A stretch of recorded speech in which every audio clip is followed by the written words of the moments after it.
Today we are going to talk about Q fever. What is Q fever? Q fever is basically caused by a bacteria called Coxiella burnetii.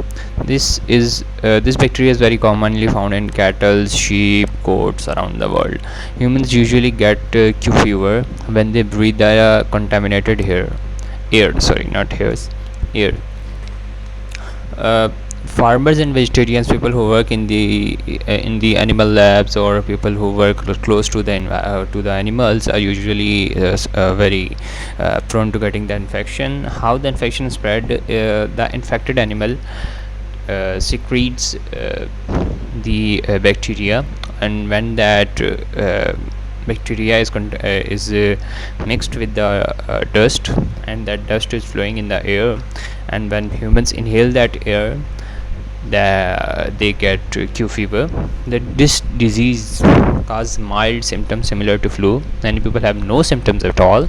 Milder forms of disease may clear up in few weeks without any treatment, and it is a very common condition. And most of the cases go unreported. That's why we don't know how many cases of Q fever are present. Since it has a presentation of like a flu, so it's usually treated as flu. But chronic Q fever is very dangerous because it can involve many organs of the body, such as heart, liver, brain, lungs, and especially I will talk about I will talk about later in detail that sometimes the most common presentation is hepatitis or pneumonia. Especially pneumonia is present in Spain, and hepatitis is present in, I think, North America. More severe forms of Q fever can be treated with antibiotics. Antibiotics are usually not recommended and are not required, but when you think that the symptoms are not bearable or the disease isn't going anyway close, so you treat it with antibiotics. What are the symptoms of Q fever? 60% of the patients are asymptomatic, and symptoms, you can say the incubation period is around 2 to 3 weeks after the exposure.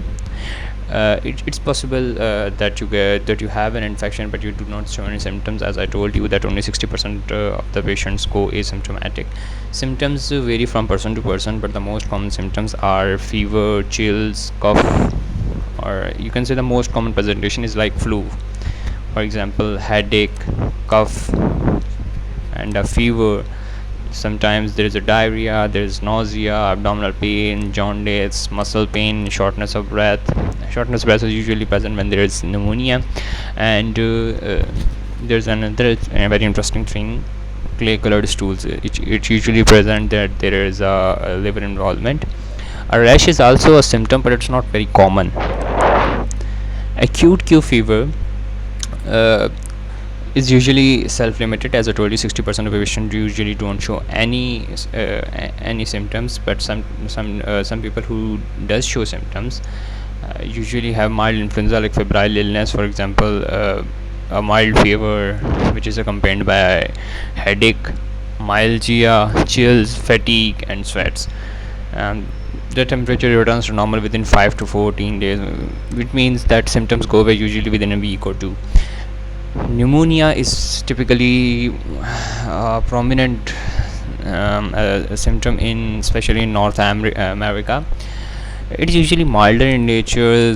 Crackles might be you might be able to auscultate some crackles in the patient, and there's maybe incidental radiological findings. You were thinking of something else, and you do an X-ray and you find out there is some haziness, and there may be pleuritic chest pain, and rarely it is fulminant. Usually very rarely you can say it progresses to ARDS, but sometimes it can.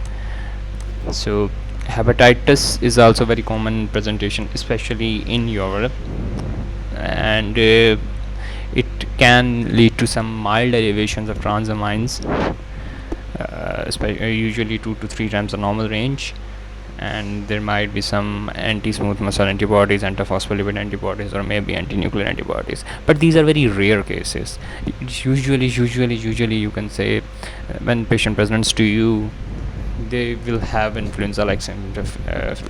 They will have a history of being a farmer, or maybe close to living to the farm, or maybe they had an uh, animal in his home. For example, if he's a Muslim, uh, Muslims have a special occasion where they sacrifice those animals, for example goat and stuff. They might be present to you with influenza like symptoms in that particular time of the year. So there will be a history. Along with the history, there will be a mild flu like illness, and you can suspect it is a Q fever. Q fever is very, you can say, it's very difficult to diagnose, especially because the symptoms are very vague, and there must be a history. History is very helpful in the diagnosis of Q fever. Q fever is caused by bacterial infection, as I told you. Coxiella burnetii bacteria typically found in cattle, sheep, and goats.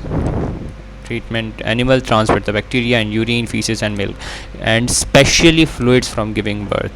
If a baby of maybe cattle, sheep, or goat is born, and the farmer was there, and that fluid is actually mixed with the dust, and after some time that dust dries up and it floats in the air, so a farmer might get it from that. Who is at risk for Q fever? Farmers, veterinarians, and people who work around sheep, and those people who actually work in dairy industry or laboratories and in livestock. How a Q fever is diagnosed?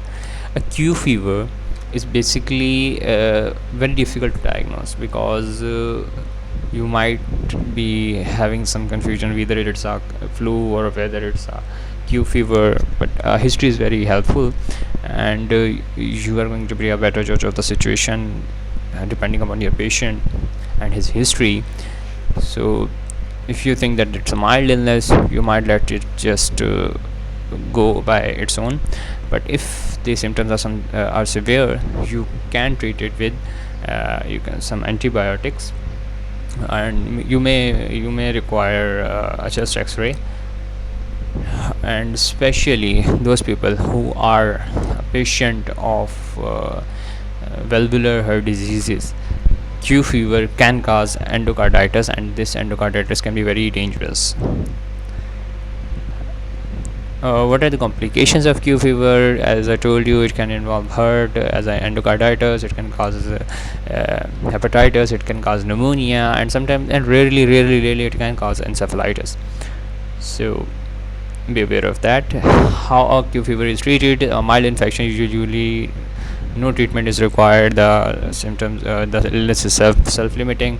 But in more severe infections, for example, a patient might be presented with a pneumonia, or a patient might be having some problems that he's not be able to carry out his daily life. You might need to intervene by antibiotics. Doxycycline is the drug of choice. But sometimes when a patient cannot tolerate doxycycline, or the doxycycline is not available, fluoroquinones can also be used, and macrolides can also be used. This is basically macrolides, not fluoroquinones. And the symptoms usually subside within 72 hours after the initiation of therapy. And there's another the acute infection. I have told you everything about until now about the acute infection. Sometimes there is a chronic infection. Chronic infection, we call Q fever a chronic infection when the symptoms are persistent for more than 6 months. So you might need to give antibiotics for those patients up to 18 to 24 months. But it's very rarely that you might need to intervene up till this period. It usually goes away. And how can a Q fever be prevented? A vaccine is successfully being tested in Australia, but that vaccine is not available in all around the world. This is some references, and this is some references for the antibiotics that I told you about. And that's all about the Q fever.